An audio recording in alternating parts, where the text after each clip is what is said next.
Man, I cannot sell anything. Tell me, what is the reason? The competition launched a new innovation and it's moving very well in the market. You know what? I give too much promotions on our products. It's not working.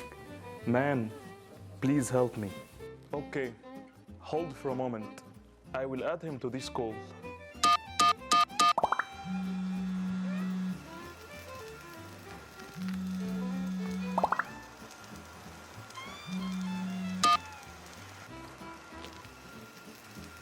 Hello, boss. How are you? Not good. Where are you? As usual, in the factory. Perfect.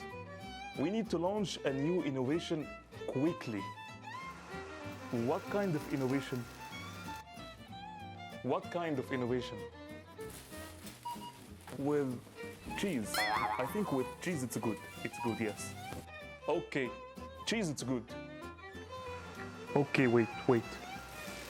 Psst. Psst. Do we produce cheese here or? No, we don't have.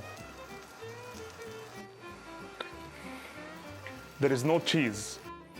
There is no cheese. What about spicy? Spicy, it's good. It's very good, very good. Do you have a spicy? Wait. Psst. Psst. Do we have a spicy here? Which spicy? Are you aware that we are producing only sweets? Man, we produce only sweets.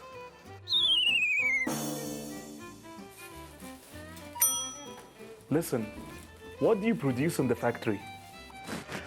We have honey right now. Okay. We'll not lose anything. Give me honey. Review. Today's topic is one of the most leading factors for innovation failure during the development stage. There are three key objectives of any supply chain. Number 1, quality. Number 2, delivery. Number 3, cost. We're living in a world where competitions are everywhere, across all industries, all markets, and all segments. These competitions put a big pressure on the pricing of the products. This pressure has been transferred into the supply chain by only one way. This way is only by reducing the supply chain cost, whether it's manufacturing cost, material cost, or even logistics cost. Material cost and manufacturing cost are almost the biggest contributors inside the supply chain cost. As the company expands globally, it has only one way to reduce the supply chain cost. This way is centralization. What is the meaning of centralization? Imagine with me a company that has two factories across the world. Factory A is serving this region, and Factory B is serving that region. Both factories produce the same product. Factory A produces 1,000 units, and Factory B produces 100 units. The manufacturing cost for both factories are the same, including labor cost, depreciation, and utilities, $1,000. Let's calculate the cost per unit for each factory. The cost per unit for Factory A is $1. The cost per unit for Factory B is $10. The cost of the same product at Factory B is almost 10 times Factory A, which affects the profit margin of the region that is served by Factory B. As the cost of Factory A is way lower than Factory B, what if we closed Factory B and let Factory A produces these 100 units over and above to serve Region B? So the total volume will be produced by Factory A is 1,100 units. This is centralization. The aim from centralization is not only reducing the manufacturing cost, but also reducing the material cost. How centralization could help in reducing the material cost? Through the strategical buying. Factory A and Factory B has one supplier for raw material. The supplier gave Factory A prices lower than Factory B because the volume of factory A is higher than factory B. So, aggregating the demand for raw material at factory A will allow the supply chain to have a better economy of scale.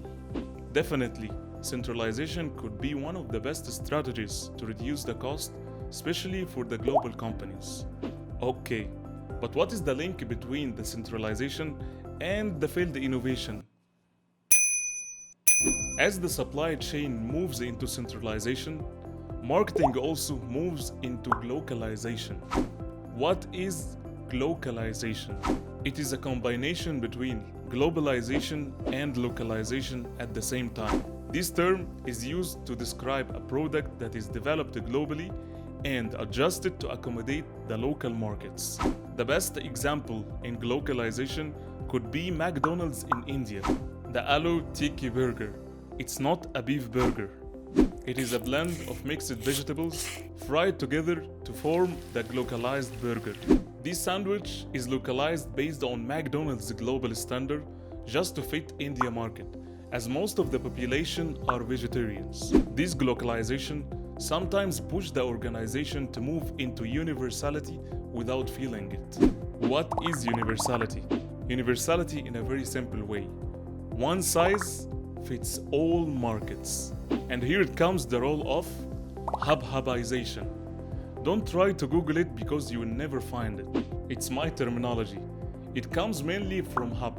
Hub-Hubization is equal to centralization and universality. You know that feeling when you go to a coffee shop and order a cup of tea and the waiter brings you a watermelon? I ordered tea. Yes, but watermelon is better. I need something warm, but the weather outside is very hot. Cold drinks will help you. It's the same exactly that could happen with the organization. The market demands a specific size of a product, but due to centralization and universality, you have a limited size produced by the factory. You have to pick from the available sizes inside the factory. Otherwise, you have to raise capexes with the new parts and wait for a long time. You know what? Watermelon is better than tea. Centralization and universality push the organization to focus on three and ignore one. Focus number one. Focusing on the best innovations regionally and replicate it across the world. It doesn't mean if it works for USA, it will work for Europe. Focus number two.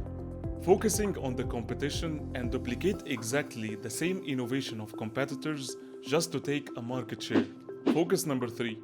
Focusing on the cost reduction just to achieve the profit margins. Ignore one. Unfortunately, ignoring the most important element. This element is the fuel of the innovation. This element is the end consumer. Most innovations are failed in the idea phase when the main driver of the innovation is not the consumer. It could happen when the main drivers are internal satisfaction of the organization. And by the way, I'm not against centralization or even universality. I just don't support any kind of strategies where the source of innovation is deviated away from the consumer need. Just remember, always, always, always innovate for the end consumer. This will ensure that this innovation will be sustainable in the marketplace.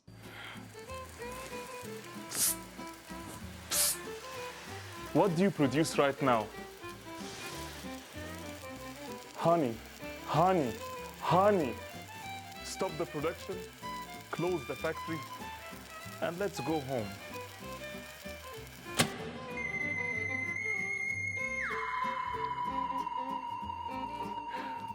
Listen, can you open the light again? Movie